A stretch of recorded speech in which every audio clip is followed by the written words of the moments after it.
अशोक जी, दीपक जी ने कहा आज आज टाइगर की दहाड़ सुनने का दिन है। महाराष्ट्र पे आपकी बात सुनने का हम लोग बेताब बैठे हुए थे कि आप आएंगे, और आप अलग अलग देखिए, चैनलों पे थे। हम आपके मेरे मेरे पास इंतजार कर छह रहे थे। सात मिनट मेरे पास 6-7 मिनट ही है। 1:30 बजे मेरा फिर कहीं जाना है। हाँ, तो एक अब एक शताब्दी जगह अभी पे मेरा टाइम। कमिटमेंट है, 1:30 बजे मैं वहां जा रहा हूँ। लेकिन मैं ये जो दीपक जी ने कहा उससे ज्यादा कुछ अलग नहीं कहूंगा। सिर्फ थोड़ा भाषा अलग हो सकती है। इस सरकार ने सरकार में रहने का नैतिक अधिकार खो दिया है। इस सरकार ने हिंदुत्व की बात करने का नैतिक अधिकार खो दिया है। इस सरकार ने सरकार में गवर्नेंस का अधिकार खो दिया है। क्योंकि टोटल 11 सवाल सर्वोच्च न्यायालय ने संविधान पीठ के सामने रखे थे महाराष्ट्र सरकार को लेके। उन 11 में से 9 का निर्णय आज सर्वोच्च न्यायालय ने दिया। और 2 जो पॉइंट थे, जो खासकर डिप्टी स्पीकर की नोटिस देना और उनके खिलाफ अविश्वास प्रस्ताव इन्होंने प्रपोज करना, वो जो एक पूरा नॉर्थ ईस्ट के एक स्टेट का बार बार उल्लेख होता है, उसको लेकर रुबामा केस में शायद, तो उसका करके जब कपिल सिब्बल ने खुद कहा था कि वो 5 बेंच का डिसीजन था, मुझे लगता है कि ये 7 वाले बेंच पे जाएंगे, बड़े बेंच पे जाएंगे तो निर्णय हो पाएगा। तो इसीलिए उन्होंने ये 2 पॉइंट उसमें चले गए। लेकिन 11 पॉइंट में गवर्नर ने असंवैधानिक काम किया।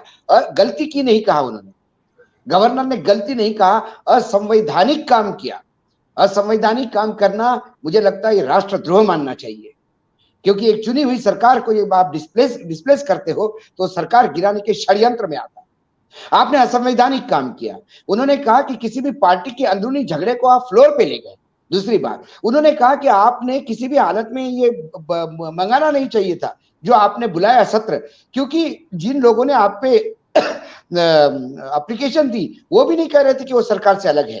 सिर्फ टेक्निकल पॉइंट पे ये सरकार जिंदा है क्योंकि उद्धव ठाकरे ने इस्तीफा दे दिया। यदि उद्धव ठाकरे फ्लोर पे टेस्ट पे जाते और हार जाते तो आज उद्धव ठाकरे का शाम तक ताजपोशी हो जाती।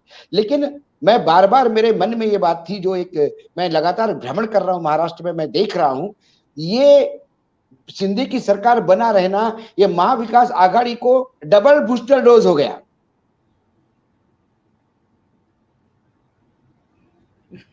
ये लाइन आपकी सही है कि डबल बूस्टर डोज हो गया।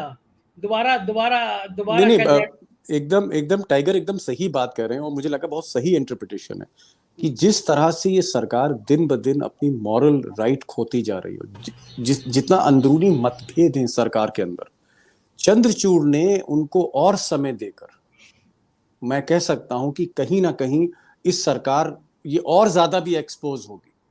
तो कहीं ना कहीं एडवांटेज उद्धव ठाकरे है।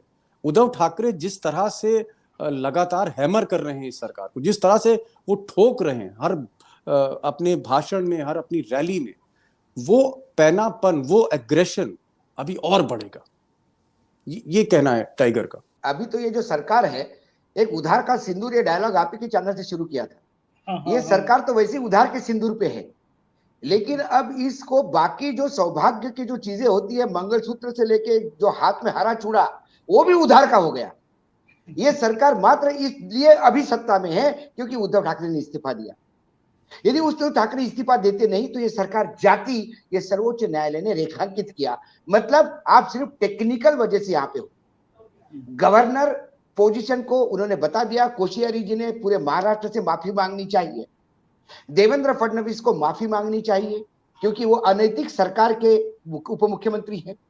एकनाथ शिंदे को तो अब कुछ जगह नहीं बची, क्योंकि वो पार्टी भी उनकी है कि नहीं, इस पे भी प्रश्न चिन्ह उठता है।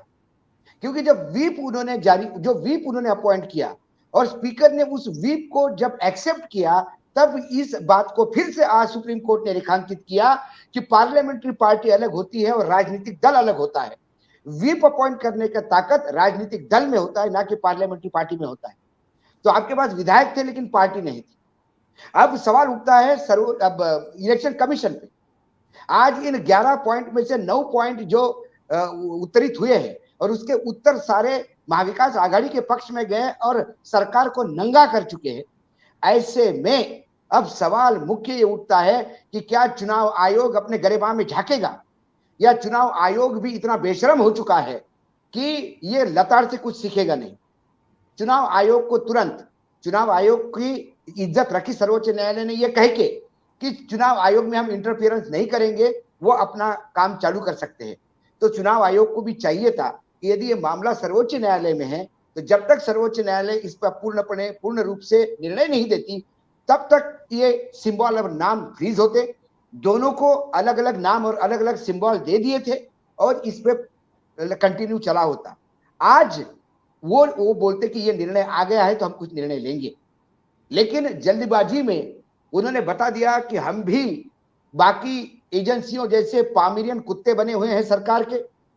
और आज पूरा देश देख रहा है, आज केंद्र सरकार को भी नैतिकता नहीं बची है ये कहने में कि हम सत्ता के लिए गिराते नहीं है। ऑपरेशन लोटस होता है, ये एक बार फिर रेखांकित हुआ है, और ऑपरेशन लोटस के प्लेयर मात्र ईडी सीबीआई नहीं होती तो गवर्नर का घर भी होता है।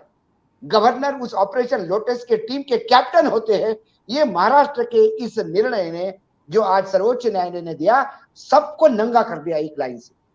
लेकिन इस्तीफा देंगे नहीं। जिन लोगों को जूता मारने के बाद भी जाते नहीं, सत्ता का मक्खन खाने के लिए किसी भी हद तक उतर सकते हैं, अपने बाप की हत्या कर सकते हैं, पीठ में खंजीर खोद सकते हैं। जिस दल ने आपको वजूद दिया उस दल को आप ठोकर से उड़ा सकते हैं, क्योंकि आपको सत्ता में बना रहना है। मुख्यमंत्री पद की लालसा इतनी ज्यादा है कि आपको पैदा करने वाले को भी आप घर बिठा सकते हैं, और ये आज नहीं हुआ। ये 2014 में भी जिस अडवाणी जी ने एक बेटे के समान आगे किया नरेंद्र मोदी को, उस मोदी जी ने अडवाणी जी को भी घर बिठा दिया। तो अडवाणी जी का ही रोल मॉडल समझ के एकनाथ शिंदे ने भी वही किया।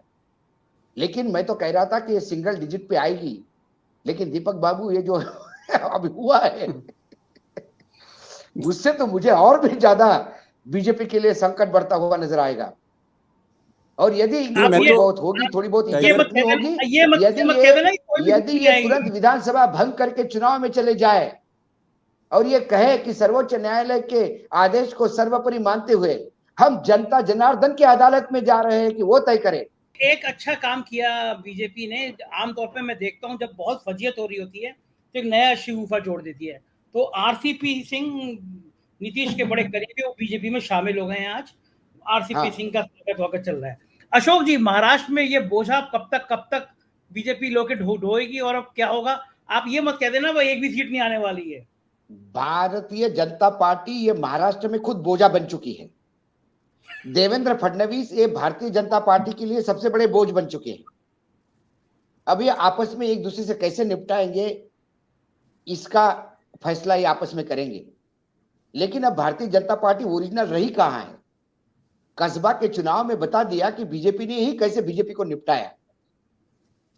कुल मिलाकर ना संघ साथ देगा, क्योंकि संघ इस बात से नाराज है कि ओरिजिनल बीजेपी से ज्यादा बाहर से आने वाली बीजेपी बड़ी हो गई है। देवेंद्र फडणवीस से इसलिए आका नाराज है कि जो शिवसेना तोड़ने के बाद आप हमको शेखी बगार रहे थे कि शिवसेना समाप्त हो जाएगी, ये डबल बाउंस होके आ गई। आप जो एकनाथ शिंदे को सबसे बड़ा मराठा नेता समझ रहे थे, वो एकनाथ शिंदे ऑटो ड्राइवर है और ऑटो रिक्शा से आगे नहीं बढ़ सकते। उससे मर्सिडीज दोगे तो एक्सीडेंट करेगा, और ये रोज एक्सीडेंट हो रहे हैं, रोज मर्सिडीज के बिल आ रहे हैं। बिल भरते भरते दिल्ली वाले परेशान हो गए, आपकी बैंकरप्सी पे आ गए। गजब होती हैं ऑटो तो वालों को। अब सवाल ये है कि ये ऑटो रिक्शा वाली सरकार, वो तो 3 पहिए वाली सरकार थी, तो ऑटो वाली सरकार कहते थे। एक ऑटो वाली सरकार यदि अच्छा ऑटो भी चलाने वाला हो तो चल जाएगी। वहां तो धुरंधर था शरद पवार, जो प्लेन भी उड़ाता है और ऑटो भी चलाता है और साइकिल भी चलाता है, वो तो चल गए थे। लेकिन अब जिस आदमी को सिर्फ जिसने ऑटो ही चला हुआ उसको सरकार चलाने के लिए दी। सरकार ये 2 पहिए की है, लेकिन ऑटो वाला चला रहा है 3 पहिए वाला, तो उसको समझ में नहीं आ रही कैसे सरकार चलानी। सरकार परफॉर्मेंस में नहीं है। मैं अभी वर्धा में था, मैं नागपुर वर्धा पूरा बेल्ट में होके आया हूं, अभी कल ही पहुंचा। वहां अधिकारी भी कह रहे हैं कि हमको भी पता नहीं कि करना क्या है, किसी चीज का आदेश कोई क्लियर नहीं है। बस सुबह होती है शाम होती है, सुबह होती है शाम होती है, दिन चले जाते हैं। हम करें भी तो क्या करें? कुछ आदेश तो होने चाहिए ऊपर से। बीच में एक आदेश आता है कि मन की बात सुनाने के लिए बहरे गूंगे बच्चे जो है, बेचारे विकलांग बच्चे, उनको जबरदस्ती ले आओ, ये आदेश आता है इतने दिनों के बाद। या फिर एक हाथ आदेश आता है कि भैया वो महाराष्ट्र भूषण पुरस्कार के लिए नागपुर से लोग भेजो, क्राउड बढ़ानी है। इसके आदेश के सिवा और कोई आदेश नहीं आता जिसके क्रियान्वयन के काम करे। महाराष्ट्र का प्रशासन ठप पड़ा हुआ है, रोजमर्रा की चीजें चल रही है क्योंकि लोग चला रहे हैं, लोग त्रस्त हो गए हैं। अरे भ्रष्टाचार करो लेकिन सरकार कुछ काम तो करो। 10% काम करो, 90% भ्रष्टाचार करो। 100% भ्रष्टाचार करके 0 काम करोगे तो क्या करेगी जनता? आज किसानों का सोयाबीन पिछले सीजन का घर में पड़ा हुआ है, ये भी सोयाबीन पड़ा हुआ है। आपके पास कहने के लिए कुछ नहीं है, नए नए आदेश आते लेकिन पैसा नहीं सरकार के पास। ये ऐसी मरणासन्न स्थिति में जब स्थिति हो और ऐसे में सर्वोच्च न्यायालय भी करे कि ये सिर्फ तुम इसलिए सत्ता में हो कि उसने इस्तीफा दिया था, नहीं तो उसने इस्तीफा नहीं दिया होता तो आज तुमको उखाड़ के फेंक देते, आधे घंटे के अंदर सरकारी डिस्टेबल हो जाती। ये तगमा सर पे लेने के बाद भी कि तू बहुत नालायक ड्राइवर है लेकिन नया मिल नहीं रहा इसलिए तुझे रखा है, उसके बाद भी वो ड्राइवर नीचे मुंडी काम करता है इसलिए कि उसको कहीं काम मिल नहीं रहा है। आज यदि आप कहो किसी को मुझे कि अशोक वानखेड़े कोई मराठी आदमी मिल नहीं रहा लेकिन तेरे जैसा बेहुदा और नालायक आदमी हम झेल रहे, तो या तो मुझे कोई बुला नहीं रहा इसलिए आपके पास आ रहा हूं, या मैं बहुत ही बेशरम हूं, फ्रेम में कहीं दिखता हूं इसलिए आता हूं। जरा भी आत्मसम्मान हो तो मैं बोलूंगा आप बुला लीजिए किसको बुलाना है, मैं नमस्कार करता हूं। आप ये करने की भी औकात नहीं है। आज इन्होंने नहीं इस्तीफा देना, नहीं इन्होंने भंग कर देनी चाहिए असेंबली, वो अधिकार है इनके पास। असेंबली भंग करके चुनाव के लिए जाना चाहिए, और दूध का दूध पानी का पानी। लेकिन या तो नगर निगम के चुनाव करने में गले में फंसी हुई है बात, जो चुनाव करते उसमें मार खाते, मंडियों के चुनाव तक में मार खा गए। तो ये सरकार को नैतिकता नहीं, किसी भी काउंट पे सत्ता में रहने का अधिकार नहीं है, और ये सत्ता का व्याभिचार है। यदि आप सत्ता में रहा तो ये कॉन्स्टिट्यूशन के ऊपर बलात्कार है, यदि आप सत्ता में बने रहे तो। सर्वोच्च न्यायालय ने ये नहीं कहा कि ये 16 लोगों का डिस्क्वालिफिकेशन स्पीकर अभी तय करेगा। उन्होंने कहा कि डिस्क्वालिफिकेशन का मामला ये स्पीकर का प्रोगेटिव है, उसमें सर्वोच्च न्यायालय ने अपने आप को बाहर रखा। लेकिन इन 16 को जो नोटिस मिला और 16 ने जो अविश्वास प्रस्ताव दिया, इस मसले को 7 मेंबर के बेंच पे रेफर किया है। जो 2 सवाल रेफर किए उसमें से एक ये अहम है।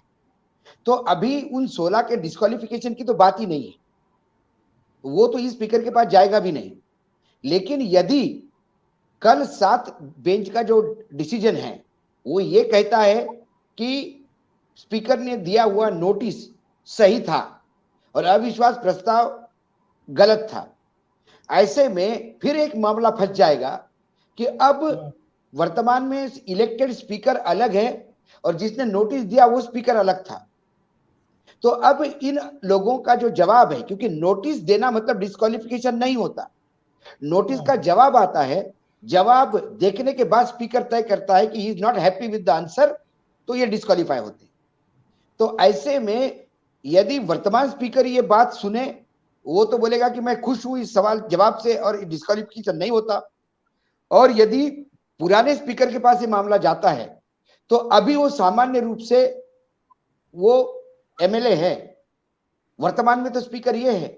तो संविधान 7 पीठ पे इसलिए गया कि 5 पीठ में पिछली बार जो नॉर्थ ईस्ट का मामला था उसके ऊपर यदि डिसीजन देना है तो 7 मेंबर का बेंच चाहिए, 5 के ऊपर का, इसलिए उसको रेफर कपिल सिब्बल के कहने पे किया। तो वर्तमान में वो 16 का डिस्क्वालिफिकेशन का तो मामला बना नहीं है, तो इसीलिए ये सरकार वैसे भी नहीं जाएगी। क्योंकि मैं कल मैंने ये कहा था कि 11 लोगों को भी, ये 11 पॉइंट्स को भी ये वर्तमान में एड्रेस कर लेते और ये बोल देते कि ये 16 का नोटिस सही था। तो फिर आगे मसला ये फंसेगा कि कौन सा स्पीकर इनकी बात सुनेगा, पुराना या नया, फिर ये संविधान पे मामला जाएगा। तो ये तो नौबत आई नहीं। इसलिए लग रहा था कि कल से मैं यही कह रहा था कि सरकार नहीं जा रही है। सरकार कैसे भी करके, यदि 40 लोग भी डिस्क्वालीफाई होते तो हाउस की स्ट्रेंथ नीचे जाती है। 10 एनसीपी के टाइप करके रखे थी उन्होंने, जिनके इस्तीफे हो जाते, सरकार फिर 50 से नीचे आ जाती और फिर लोग सत्ता में आ जाते। और महाविकास आघाड़ी इतनी कीन भी नहीं थी, इतनी उनको ज्यादा ये भी नहीं था कि सरकार ही बनानी है, क्योंकि लगातार चाहे कपिल सिब्बल हो, चाहे सुप्रीम कोर्ट के सामने प्ली हो, कभी महाविकास आघाड़ी ने ये बोला नहीं कि हमारी सरकार वापस दो। वो बार बार कह रहे थे कि ये सरकार जो बनी है गैर कानूनी बनी है, ये जो स्पीकर का मामला है गैर कानूनी है, ये जो नई पार्टी जो शिवसेना को जिसको घोषित किया है वो गैर कानूनी है, ये जो आरोप थे शिवसेना के वो सही साबित हुए, ये सुप्रीम कोर्ट कहता है कि इनके आरोप सही है। गवर्नर का काम इलीगल था, असंवैधानिक था। ये जो आपने जो व्हिप जारी किया था वो गलत था, व्हिप को रिकॉग्नाइज करना। अब बचा मामला उन 16 लोगों के डिस्क्वालिफिकेशन का। वो डिस्क्वालीफाई स्पीकर ही करेगा, ये क्लियर कट कह दिया। सुप्रीम कोर्ट ने अपने आप को उसमें से बाहर निकाला, स्पीकर के अधिकारों का संरक्षण किया। लेकिन अब जो कैच फंसा है कि ये जो डिस्क्वालिफिकेशन के पहले, डिस्क्वालिफिकेशन के बाद वो ये नो कॉन्फिडेंस मोशन देते हैं, उससे ये दल बदल कानून तो बेनामी हो जाएगा। जिसको भी जाना होगा जाने के आधा घंटे पहले एक नोटिस दे देगा और स्पीकर के पास हाथ पैर बांध देगा। उसके लाइट में मुझे लगता है जो 7 बेंच का है डिसीजन आएगा, तब तक शायद महाराष्ट्र सरकार चुनाव में चली जाएगी। लेकिन आने वाले समय के लिए वो एक बहुत बड़ी चीज सुप्रीम कोर्ट फिर से एक बार शेड्यूल 10 को रिडिफाइन करेगी, ऐसा मुझे लगता है। तो वर्तमान में तो वो 16 लोगों का टेंशन तो है नहीं, सरकार स्टैंड्स और सरकार रहेगी। 162 उनके पास है, बहुत सारी चीजें हैं। लेकिन सिर्फ फर्क ये है कि सरकार इतनी जूते खा के बाद भी रहेगी। सही कहा विवेक जी ने कि अब नैतिकता के पैमाने रहे कहाँ। जो सरकार ये बनी यही अनैतिक गठबंधन से है। उसके पहले महाविकास आघाड़ी बनी, वो भी अनैतिक गठबंधन था। तो नैतिकता तो आप किसी भी राज्य में उठा के देखिए, हर जगह हर दीवार पे खिला गाड़ी है, रेत की दीवार निकल रही है। तो संविधान का लूपहोल कहां से ढूंढना सत्ता का मक्खन खाने के लिए, यही नेताओं का काम रह चुका है। इसलिए मुझे लगता है कि ये सरकार स्टैंड करेगी। लेकिन पब्लिक में परसेप्शन क्या बनाते हो? अभी पब्लिक की सिंपैथी थी और जो लोग थोड़े बहुत इनके साथ थे उनको ये लगता था कि चलो ये हिंदुत्व के नाम पे एक आए हैं और सही मायने में एकनाथ शिंदे की शिवसेना है। अब एकनाथ शिंदे के शिवसेना पे भी सवाल उठा है, क्योंकि यदि एकनाथ शिंदे ने अपना व्हिप जारी किया, व्हिप अपॉइंट किया और उसको एक्सेप्ट किया, वो इलीगल है, गैर कानूनी, असंवैधानिक है, ये कोर्ट ने कहा। इसका मतलब जब ये अविश्वास का प्रस्ताव आया तब ओरिजिनल शिवसेना उद्धव ठाकरे की थी। उस प्रेस कॉन्फ्रेंस में उद्धव ठाकरे ने सरकार का इस्तीफा मांग लिया है और सरकार का इस्तीफा मुझे लगता है कि उद्धव ठाकरे अगर नहीं मांगते तो हो सकता था कि कहीं शाम तक इस्तीफा हो जाता। शायद उद्धव ठाकरे भी नहीं चाहते हैं कि सरकार इस्तीफा दे, वो भी चाहते हैं कि सरकार चलती रहे और इसका बैगेज जी अभिषेक वो इस्तीफा देने का सवाल ही नहीं अभिषेक पूरे सुप्रीम कोर्ट के अपील्स में, डॉक्यूमेंटेशन में कतई शिवसेना या महाविकास आघाड़ी ये नहीं कहती कि हमको सरकार वापस दो। वो लगातार गवर्नर, राज्यपाल के कामों को असंवैधानिक बता रहे थे, वो शिंदे के टूट को असंवैधानिक बता रहे थे, इस सरकार के शपथ विधि को असंवैधानिक बता रहे थे, स्पीकर के इलेक्शन को असंवैधानिक बता रहे थे। उन सभी चीजों का आज सर्वोच्च न्यायालय ने उत्तर दे दिया। लेकिन मामला टेक्निकली ये फंसा है। सर, एक दर्शक हमारे पूछ रहे हैं कि जैसे घर में गाड़ी वगैरह, व्हीकल वगैरह का इंश्योरेंस होता है, क्या इस तरह से आने वाले समय में सरकारें जो बनेंगी वो भी अपना इंश्योरेंस करवा के आएंगे क्या, ताकि इस तरह से एक्सीडेंट हो तो उनको मुआवजा मिले? आपके दर्शक को मैं बता देता हूं कि गाड़ी बहुत पुरानी और टूटी फूटी हो तो उसका इंश्योरेंस नहीं करते। किसी आदमी की उम्र ज्यादा हो और बहुत सारे व्याधियों से परेशान हो तो उसका भी इंश्योरेंस नहीं होता। राजनीतिक दलों के इन कार्यकालों से इंश्योरेंस नहीं हो सकता, क्योंकि इनके जैसा किसी भी इंश्योरेंस कंपनी इंश्योरेंस उसका करती है जिसके कोई एथिक्स होते हैं, प्रिंसिपल होते हैं। आदमी जवान है, उसके पास जिंदगी जीने के लिए 50-60 साल बचे हुए हैं। 20 साल का जवान जब इंश्योरेंस करने जाता है तो इंश्योरेंस कंपनी सोचती है कि 80 साल का लाइफ एक्सपेक्टेंसी पकड़ के चलो, शहर में रहता है तो ये 80 साल जिएगा, उस हिसाब से वो इंश्योरेंस रिस्क उठाती है। इंश्योरेंस कंपनी रिस्क उठाती, राजनीतिक दलों का रिस्क आज के डेट में कोई उठाने को तैयार नहीं। यही बैंकिंग सिस्टम और यही बैंक वालों को यदि किसी नेता को कुछ लोन देना हो तो नेता, पत्रकार और पुलिस ये नेगेटिव लिस्ट में आते हैं उनके। ये वकील भी आते हैं का पैमाना है हमारे देश में, वकील भी आते हैं। तो नेताओं की कोई नहीं उठा सकता। नेताओं को खुद को मालूम नहीं होता कि वो कल किसके साथ जाएंगे। जब नेताओं को अपना ही कल पता नहीं है तो उनके भविष्य को सुरक्षित कौन इंश्योरेंस करेगा? इसलिए इंश्योरेंस कंपनियां इसमें नहीं आती।